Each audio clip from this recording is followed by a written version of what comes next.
शुरू करते हैं न्यूज पथ पर सफर। सबसे पहले ऐसी तस्वीरें जिनका जिक्र सरेरा है। ये तस्वीरें सुर्खियों में भी हैं और सोशल मीडिया पर भी। इनसे आपका बाखबर होना जरूरी है क्योंकि चौराहे पर इनकी चर्चा है। यूपी के सीएम योगी आदित्यनाथ ने अपने जन्मदिन के मौके पर गोरखपुर मंदिर में पूजा की। सीएम ने वहां भोले का रुद्राभिषेक किया, साथ ही बेलपत्र भी अर्पित किए। इस मौके पर वहां मौजूद पुरोहित ने मंत्रोच्चार किया। अपने दौरे में सीएम ने जनता दर्शन कार्यक्रम में भी हिस्सा लिया, जहां उन्होंने करीब सैकड़ों लोगों की समस्याएं सुनी और इनके हल का भरोसा दिया।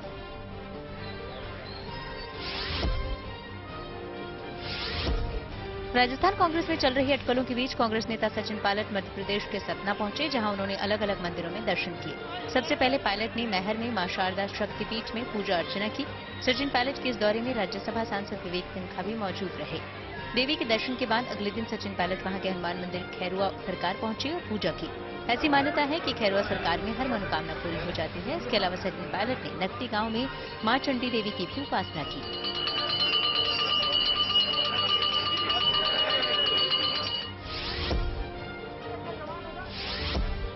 लोकसभा अध्यक्ष ओम बिरला ने संवेदनशीलता दिखाते हुए राजस्थान के कोटा में एक सड़क हादसे में घायल हुए शख्स की मदद की। दरअसल जब वो अपने संसदीय क्षेत्र में कार्यक्रम से लौट रहे थे तो रास्ते में मोटरसाइकिल से फिसले घायल को उन्होंने देखा, जिसके बाद लोकसभा स्पीकर ने अपनी गाड़ी रुकवाई और अपनी एम्बुलेंस से शुभम को तुरंत अस्पताल पहुंचाने के निर्देश दिए। साथ ही ड्यूटी में लगे डॉक्टर को भी अस्पताल भेजा। विश्व पर्यावरण दिवस के मौके पर भारत समेत दुनिया भर में अलग अलग कार्यक्रम आयोजित किए गए। इस मौके पर सैंड आर्टिस्ट सुदर्शन पटनायक ने ओडिशा के पुरी में समंदर किनारे एक कलाकृति बनाई। इसे प्लास्टिक की बोतल से तैयार किया गया।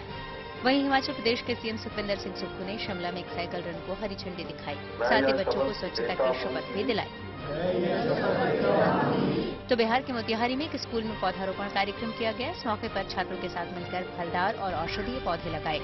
उधर राजस्थान के सवाई माधोपुर में भी पर्यावरण जागरूकता रैली निकाली गई, जिसमें अलग अलग विभागों के कर्मचारियों, स्कूली बच्चों और सामाजिक संस्थाओं से जुड़े लोगों ने भी हिस्सा लिया।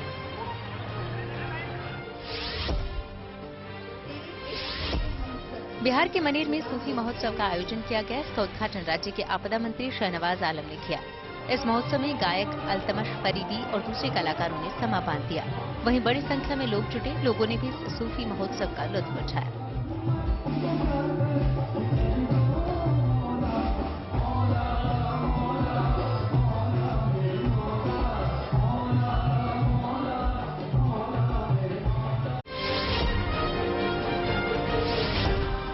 रूस से जंग लड़ रहे यूक्रेन के जवानों पर भी भारतीय गाने नाटू नाटू का जादू छाने लगा। दरअसल एक वीडियो सोशल मीडिया पर वायरल हो रहा है, जिसमें कुछ यूक्रेनी जवान फिल्म RRR के नाटू नाटू गाने पर डांस कर रहे हैं। यही नहीं, उन्होंने इस गाने को अपने तरीके से यूक्रेनी भाषा में बदल दिया।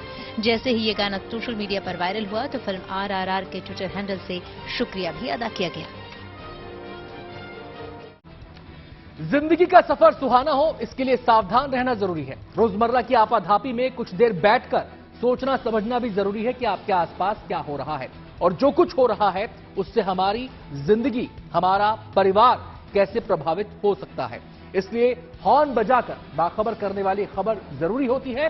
और आज की खबर भ्रष्टाचार से आम आदमी को होने वाले नुकसान से जुड़ी हुई है। बिहार में पिछले करीब 9 साल से गंगा नदी पर बन रहे एक पुल का बड़ा हिस्सा पानी में गिर गया। इस तरह 1700 करोड़ रुपए की लागत वाला यह पुल भ्रष्टाचार की भेंट चढ़ गया। टैक्स पेयर्स की मेहनत की कमाई डूब गई। वर्षों से पुल का इंतजार कर रहे लोगों की उम्मीदों पर पानी फिर गया। और अगर कहीं इस पुल से आवाजाही हो रही होती तो ना जाने कितने लोगों की जिंदगी खतरे में पड़ जाती। यानी सरकारी योजनाओं या प्रोजेक्ट में होने वाला भ्रष्टाचार हमें हर तरह से प्रभावित करता है। इसलिए जरूरी है इसके खिलाफ हॉर्न बजाया जाए।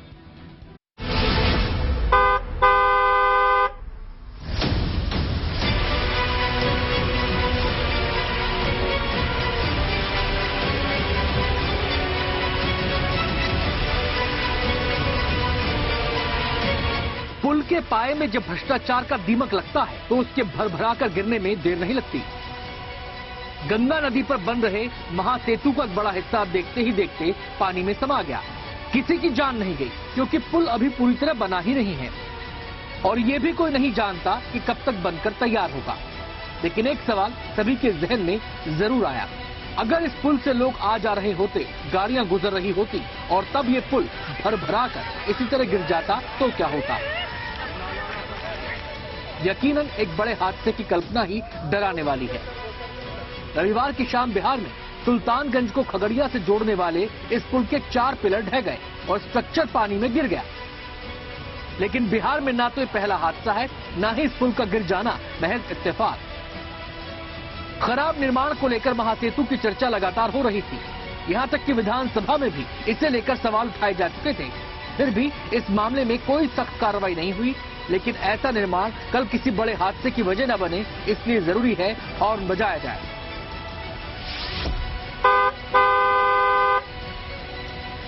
पहले आपको बताते हैं सुल्तानगंज और खगड़िया को जोड़ने वाला ये पुल क्यों भ्रष्टाचार की अजीबोगरीब मिसाल है।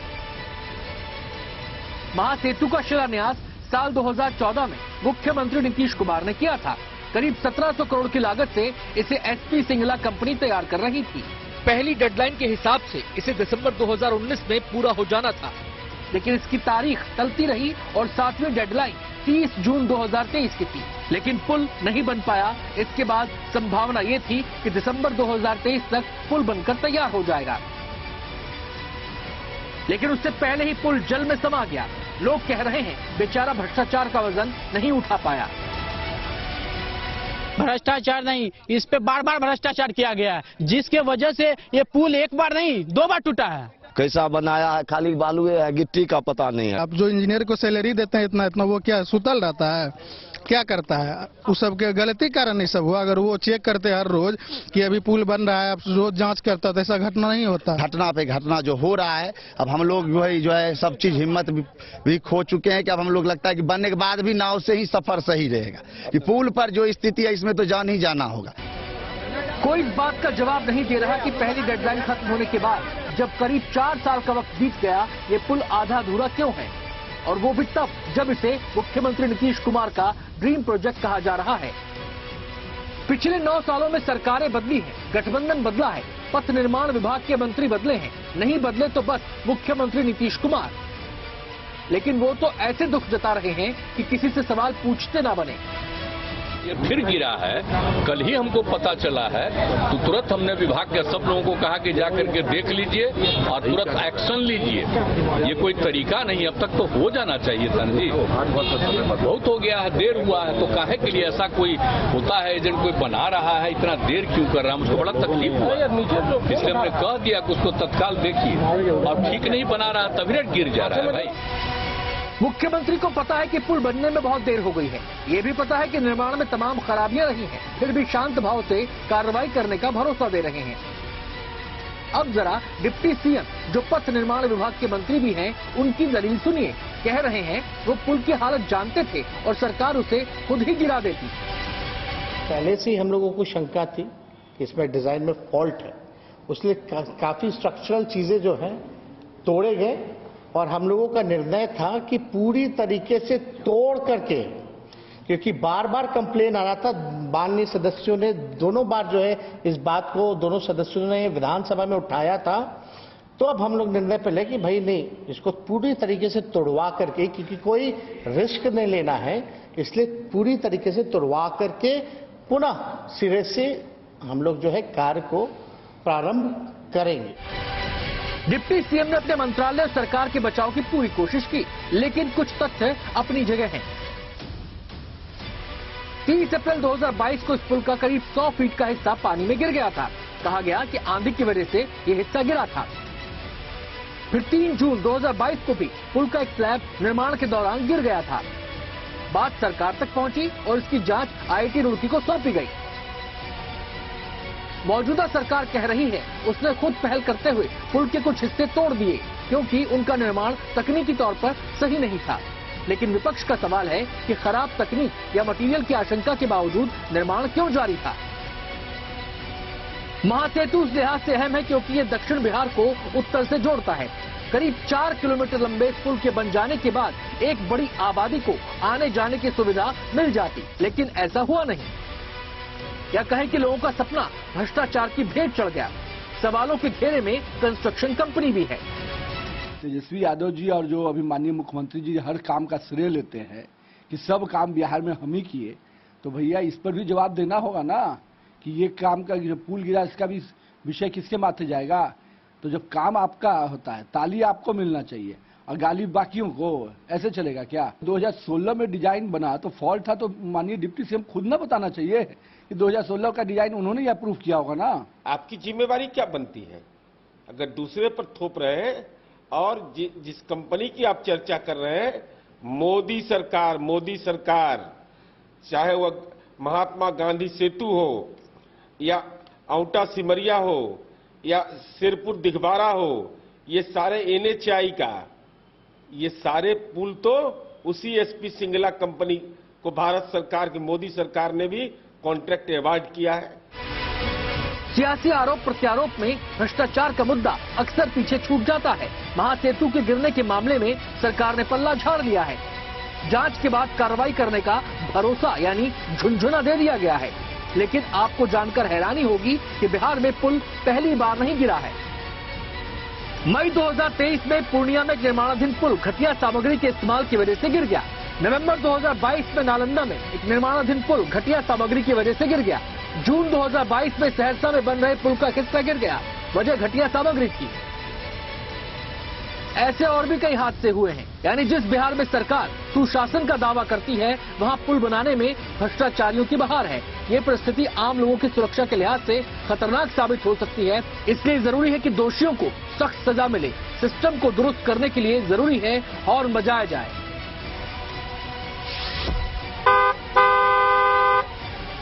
Bureau report, good news today. Monsoon 3-4 दिन की देरी से केरल पहुंचेगा। ऐसी ही और बड़ी खबरें देखिए न्यूज एक्सप्रेस पेपर। पहलवान साक्षी मलिक और उनके परिवार ने आंदोलन वापस लेने की खबरों को गलत करार दिया। साथ ही इनकी तरफ से कहा गया कि उन्होंने नौकरी दोबारा ज्वाइन जरूर की है, लेकिन आंदोलन नहीं छोड़ा। इसके अलावा बजरंग पुनिया ने दावा किया कि महिला पहलवानों की FIR वापस लेने की खबर भी गलत है। इस बीच पहलवानों के समर्थन में कुछ किसानों ने यूपी के सहारनपुर में धरना प्रदर्शन किया।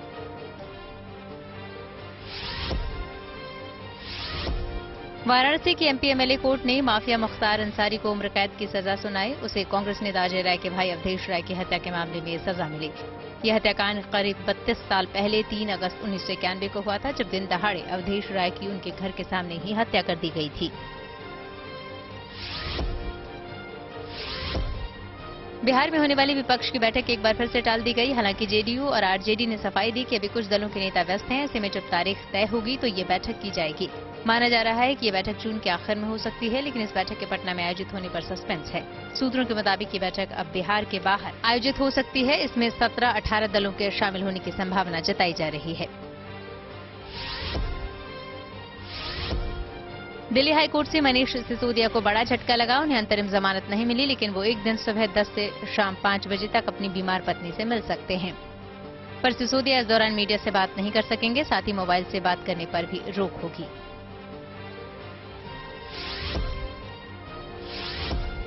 राजस्थान लोक सेवा आयोग के एक पेपर लीक मामले पर ईडी ने बड़ी कार्रवाई की। उसने राज्य में कई जगहों पर छापेमारी की। इस दौरान बाड़मेर में रसूखदार ठेकेदार भजनलाल बिश्नोई के घर पर भी रेड हुई।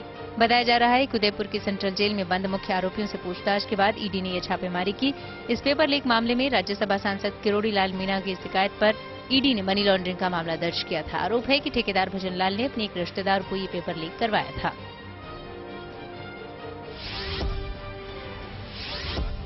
कोलकाता एयरपोर्ट पर टीएमसी सांसद अभिषेक बनर्जी की पत्नी रुजिरा बनर्जी को दुबई जाने से रोक दिया गया। कोयला घोटाले से जुड़े एक मामले में रुजिरा बनर्जी को ईडी ने पेशी के लिए समन भेजा है। इधर इस बीच राज्य के कानून मंत्री मलय घटक को ईडी ने 19 जून को पेश होने का समन जारी किया है। वीरेंद्र सहवाग ने ओडिशा रेल हादसे के बाद बड़ा ऐलान किया। उन्होंने कहा कि इस हादसे में जान गंवाने वालों के बच्चों को उनके स्कूल में मुफ्त शिक्षा दी जाएगी। सहवाग हरियाणा में अपना एक स्कूल भी चलाते हैं।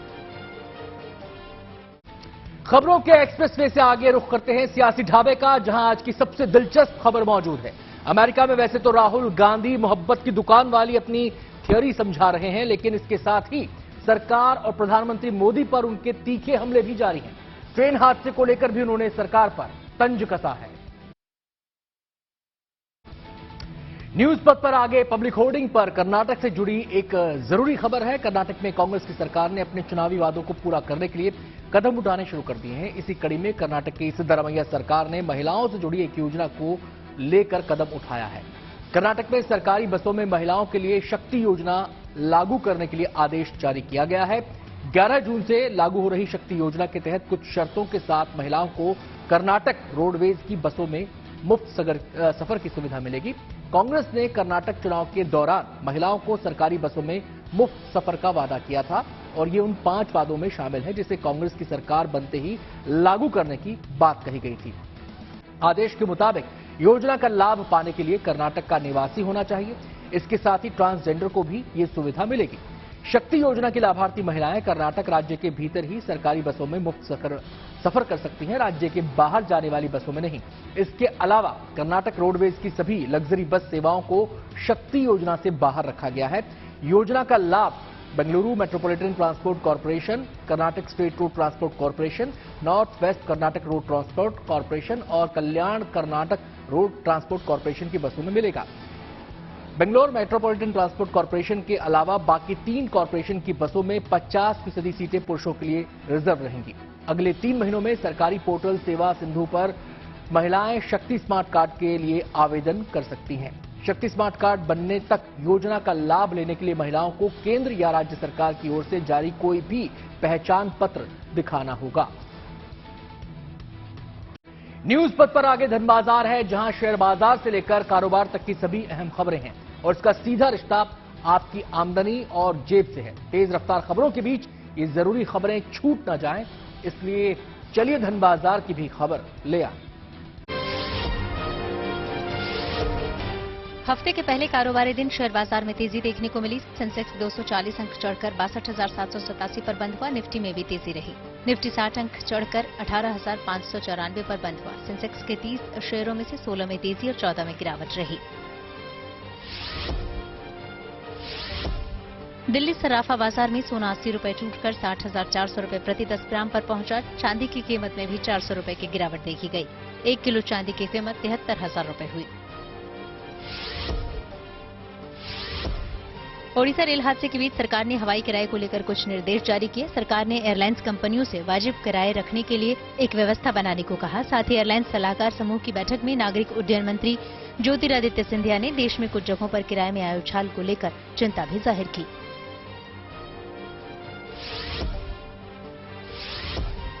सरकार अब इलेक्ट्रिक कुकिंग को बढ़ावा देगी। बिजली मंत्रालय में अपर सचिव अजय तिवारी ने कार्यक्रम के दौरान ये बात कही। उनके मुताबिक ई कुकिंग भारतीय किचन का भविष्य बनने जा रहा है। इसके लिए किफायती व्यापार मॉडल की जरूरत है। साथ ही अजय तिवारी ने कहा कि सरकार बिजली के अलावा सौर ऊर्जा जैसे दूसरे विकल्पों से भी ई कुकिंग में परिवर्तन करना चाहती है। और अब रुख करते हैं प्रगति मार्ग का, जहां ऐसी खबरें हैं जो देश की तरक्की, प्रगति और लोगों की काबिलियत दिखाती हैं। महाराष्ट्र के शाहपुर इलाके में लोगों को पीने का पानी लाने के लिए कई किलोमीटर तक का सफर तय करना पड़ता है। हालात ये हैं कि 5 गांव के लोगों की प्यास बुझाने के लिए बस एक कुआं है। ऐसे में वहां के एक इंजीनियर नौजवान ने नौकरी न करके इस परेशानी का हल ढूंढने की ठानी।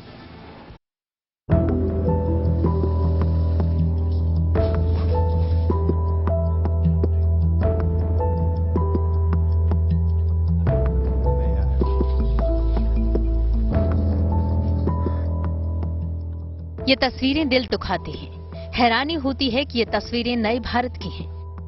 तपती दोपहरी में जब 4 कदम चलना भी मुश्किल हो, तब ये महिलाएं और बच्चे अपने घर की जरूरत पूरी करने के लिए मीलों चलकर कुएं से पानी लेने जा रहे हैं, क्योंकि इनके घर के आसपास पानी की कोई और व्यवस्था नहीं है। कुएं हैं भी तो या तो वे सूखे पड़े हैं या फिर उनमें इस्तेमाल करने लायक पानी नहीं है। तस्वीरें मुंबई से सटे शाहपुर इलाके की है, जहां 5 गांवों की प्यास बुझाने के लिए बस एक कुआं है। बूंद बूंद पानी की कीमत समझनी हो तो 1600 आबादी वाले इस इलाके के लोगों से समझिए, जहां सरकारी मदद भी बस खाना पूर्ति है। टैंकर से पानी आता है, लेकिन इतना कि पूरा नहीं पड़ता और इस्तेमाल के लायक भी नहीं होता।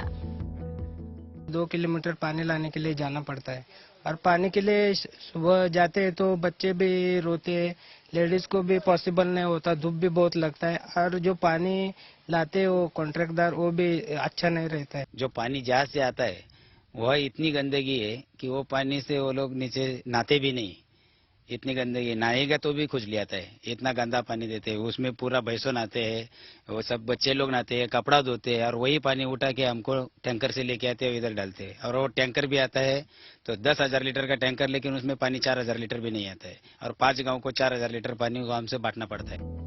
इलाके में सरकारी स्कूल है, आंगनबाड़ी है, लेकिन वहाँ भी पानी की उचित व्यवस्था नहीं है।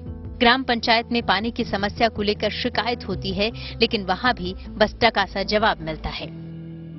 पंचायत समिति में बोलते हैं हम पानी चाहिए नल, तो बोलते आपको बावली धरण से पाइपलाइन आ रही है, वो पानी आपको मिलेगा। तो हम कुछ नहीं कर सकते हैं, तो वो पाइपलाइन हो जाएगा तभी तुमको पानी मिलेगा। पानी की समस्या इस इलाके में नई नहीं है, लेकिन इस हालात को बदलने की ठानी है इसी गांव के एक नौजवान योगेश ने, जिन्होंने इंजीनियरिंग की पढ़ाई की है, लेकिन शहर में नौकरी नहीं की, बल्कि वो एक ऐसे एनजीओ से जुड़े जो इलाके में जल संरक्षण और प्रबंधन पर काम कर रहा है। मैं अभी भी काम कर सकता हूँ वहाँ पे जाके, लेकिन मेरे गांव वालों के, मेरे एरिया के लिए मैं कुछ कर सकता हूँ, तो मुझे तो ये लगता है कि वहाँ पे मुझे 50,000 भी मिल जाए और यहाँ पे मुझे 10,000 भी मिल जाए, लेकिन यहाँ पे मैं संतुष्ट हूँ। अगर मैं कुछ कर पाता हूँ, थोड़ा बहुत कुछ कर पाता हूँ, तो भी मुझे बहुत संतुष्टि है और मैं यहाँ पे ही काम करना चाहता हूँ। एनजीओ के थ्रू जो पानी पे काम होगा, मैं तो मेरा एम तो यही है कि मैं ऐसा देख लूं कि मेरे घर के पास मतलब पानी आ रहा है, और वो जो मतलब हंडा लेके जा रहे हैं लोग वगैरह, वो बंद हो जाए। महाराष्ट्र के इस इलाके में तस्वीर बदलने की कवायद सरकारी स्तर पर भी हो रही है। पाइपलाइन बिछाने की तैयारी भी है, लेकिन सवाल यहाँ भी कई हैं। सवाल उठ रहे हैं कि अगर 10 किलोमीटर दूर भादसा डैम से पानी इलाके तक पहुंचाया जा सकता है, तो फिर 100 किलोमीटर दूर भावली बांध से पानी लाने के लिए पाइप क्यों बिछ रही है, जबकि वहां पर्याप्त पानी भी नहीं है। योगेश जैसे नौजवानों के आगे आने से इन सवालों के जवाब शायद मिल सकें। Pankaj Upadhyay, Shahpur, good news today. Samsung अपने ग्राहकों को देगी एक और तोहफा। तकनीक से जुड़ी ऐसी ही हर एक जरूरी खबर को जानने समझने के लिए आपको ले चलते हैं डिजिटल गली में। अमेरिका की artificial intelligence company open AI के सीईओ सैम ऑल्टमैन भारत आएंगे। उन्होंने खुद सोशल मीडिया पर इसका ऐलान किया। ऑल्टमैन ने लिखा कि वो इसी हफ्ते भारत, इजराइल, जॉर्डन, यूएई और साउथ कोरिया की यात्रा करेंगे।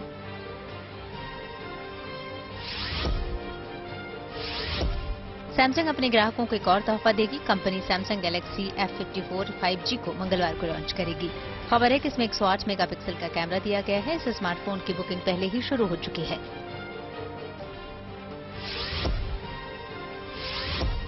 आयरलैंड में छात्रों के मोबाइल बैन पर अहम फैसला लिया गया। वहां के ग्रेस्टोन इलाके में प्राइमरी स्कूल के बच्चों के लिए स्मार्टफोन बैन हो जाएंगे। दरअसल 8 प्राइमरी स्कूलों के बच्चों के माता पिता खुद एकजुट हो गए। ये फैसला खास तौर पर 3 वजहों से लिया गया। पहला सुरक्षा और दूसरा ये कि कुछ कंटेंट ऐसा होता है जो बच्चों के लिए ठीक नहीं होता। वहीं एक वजह मेंटल हेल्थ भी है। इस वजह से ये बैन लगाया जा रहा है।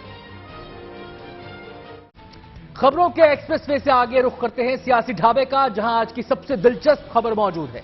अमेरिका में वैसे तो राहुल गांधी मोहब्बत की दुकान वाली अपनी थ्योरी समझा रहे हैं, लेकिन इसके साथ ही सरकार और प्रधानमंत्री मोदी पर उनके तीखे हमले भी जारी हैं। ट्रेन हादसे को लेकर भी उन्होंने सरकार पर तंज कसा है।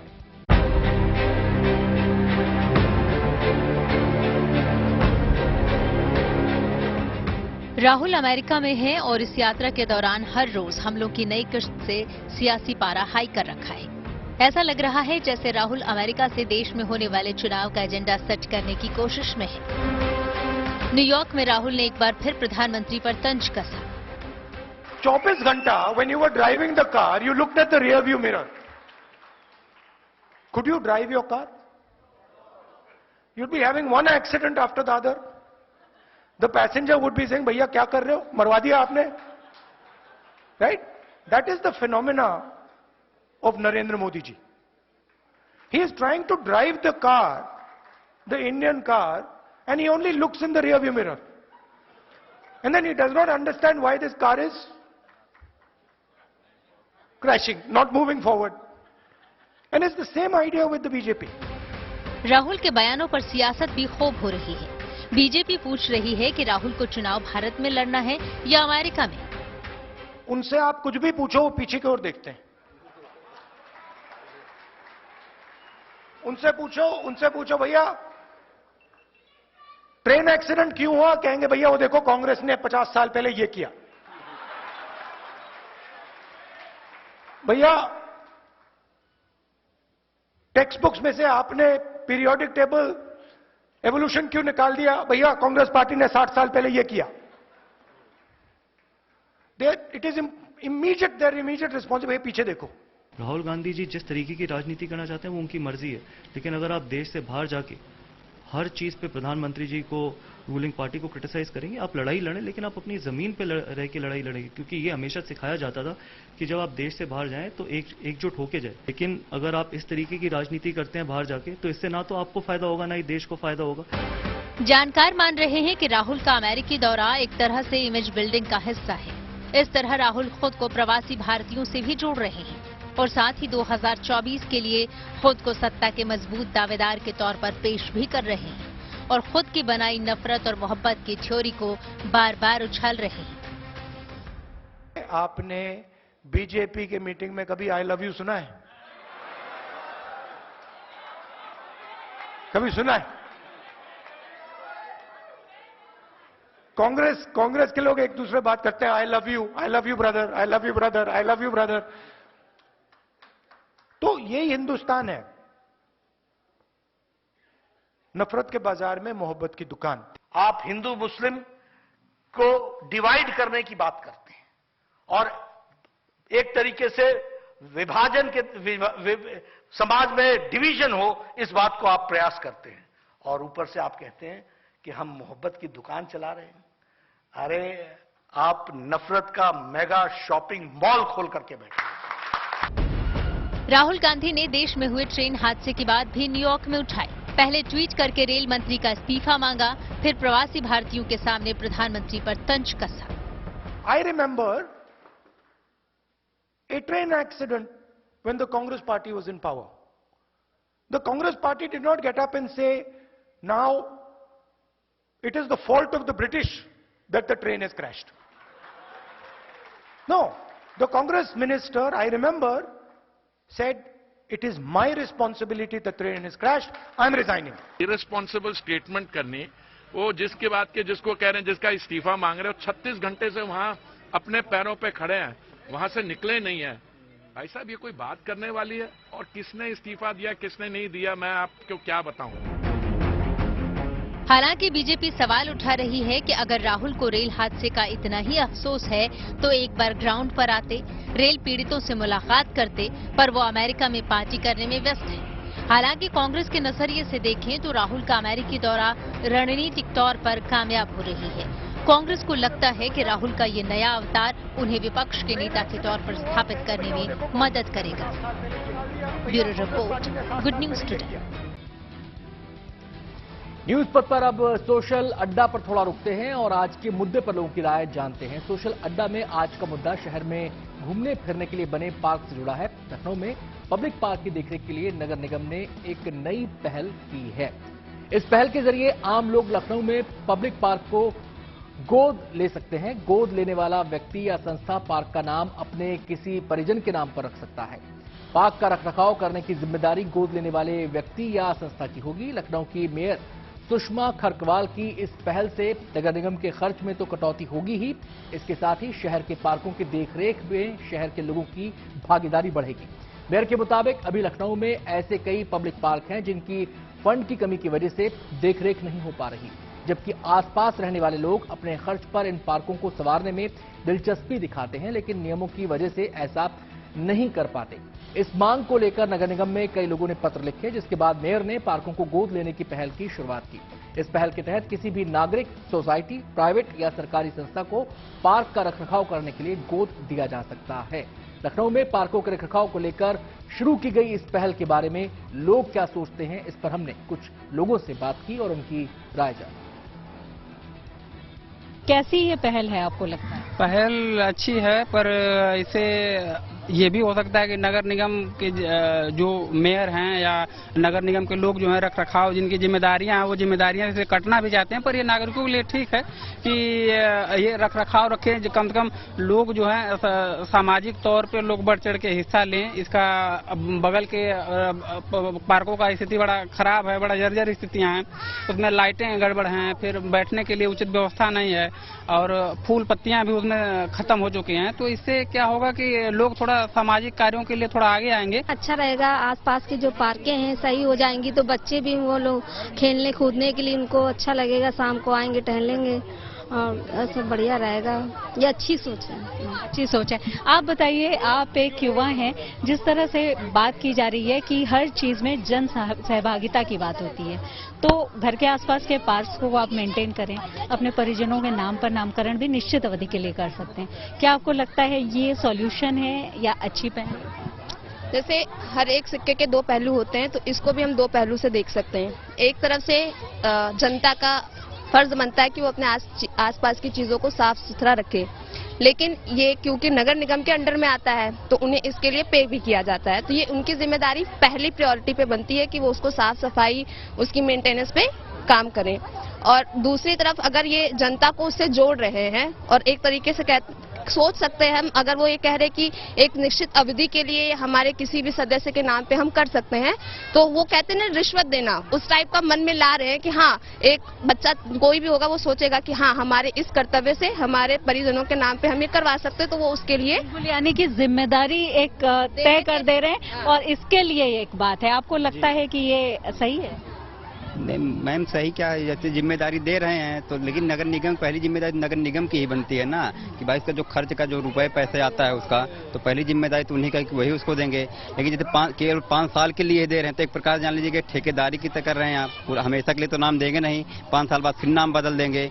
नहीं, उन्होंने तो बताया है कि ये नगर निगम का जो खर्चा है उसको एक तरह से उसमें कटौती करने के लिए कर रहे हैं कि बहुत खर्चा हो जाता है पार्कों के मेंटेनेंस पर, तो ऐसे में लोग जिम्मेदारी लें तो मेंटेन भी रहेंगे पार्क और सहभागिता भी होगी लोगों की। नहीं, आपका ये कहना जो है उचित है कि लोग जिम्मेदारी लें, बिल्कुल ले भाई, क्योंकि आसपास का पार्क है, सुबह शाम वही टहलने घूमने जाते हैं तो कुछ उनकी जिम्मेदारियां भी बनती है, लेकिन इसमें सरकार का भी कुछ वो रोल होना चाहिए साफ सफाई में। अब जनता कितनी साफ सफाई करेगी, बेगारी के हिसाब से वो अपना इधर उधर थोड़ा मोड़ा के बस समय ऐसे काट के चले जाएंगे। इमरान खान की बड़ी मुश्किल, ट्रस्ट घोटाले में पार्टी के 22 नेताओं के खिलाफ होगी जांच, तो पाकिस्तानी रक्षा मंत्री बोले अक्टूबर में ही होंगे आम चुनाव। चलते हैं न्यूज एक्सप्रेस पर, जहां दुनिया की कई और जरूरी खबरें मौजूद हैं।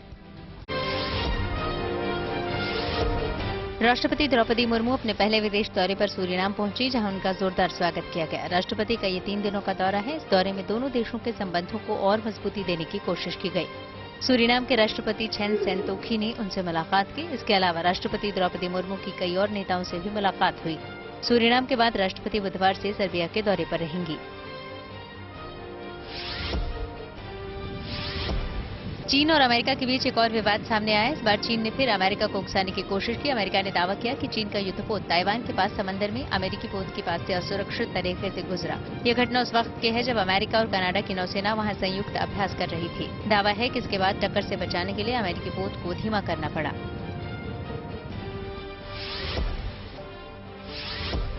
कनाडा के जंगलों में लगी आग को बुझाने की कोशिश तेज कर दी गई। वहां का करीब 2.5 लाख हेक्टेयर का इलाका इस आग की चपेट में आ चुका है। ऐसे में रेस्क्यू टीमें लगातार पूरे इलाके में बड़ा अभियान छेड़े हुए है ताकि इस आग पर काबू पाया जा सके और उसे आगे बढ़ने से रोका जाए। वहीं आग बुझाने के लिए हेलीकॉप्टरों की भी मदद ली जा रही है।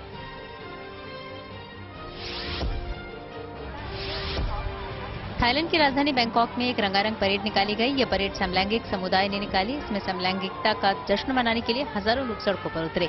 इस दौरान वहां समलैंगिक शादी को कानूनी मान्यता देने की मांग उठाई गई। टीम इंडिया के साथ मुकाबले से पहले ऑस्ट्रेलिया का बड़ा दांव। खेल जगत की और खबरों को जानने के लिए रुख करते हैं खेल चक्कर का।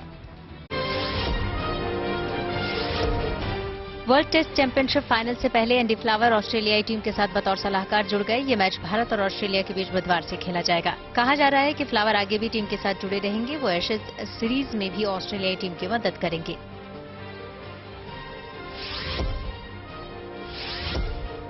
महिला junior Asia cup hockey tournament में भारतीय टीम ने शानदार प्रदर्शन जारी रखा और मलेशिया को 2-1 से हरा दिया। इस जीत के बाद भारत पूल ए में टॉप पर है। उसने अपने पहले मैच में उज्बेकिस्तान को 22-0 से मात दी थी।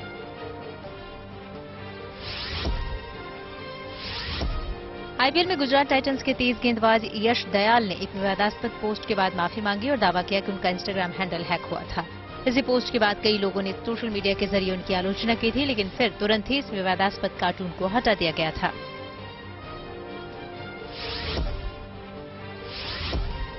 जर्मनी में चल रहे शूटिंग जूनियर वर्ल्ड कप में श्रीकांत धनुष ने भी गोल्ड मेडल जीत लिया। उन्हें 10 मीटर एयर राइफल इवेंट में यह कामयाबी मिली। ये इस टूर्नामेंट में भारत का तीसरा गोल्ड मेडल है। Special Olympic world summer games में भारत की तरफ से 198 खिलाड़ी हिस्सा लेंगे। इस टूर्नामेंट का आयोजन जर्मनी में इसी महीने 17 से 25 जून तक होगा। इन गेम्स का आयोजन हर 4 साल बाद होता है। न्यूज पथ पर खबरों के इस सफर को अब देंगे थोड़ा सा विराम, लेंगे ब्रेक। कल होगी आपसे मुलाकात। नमस्कार।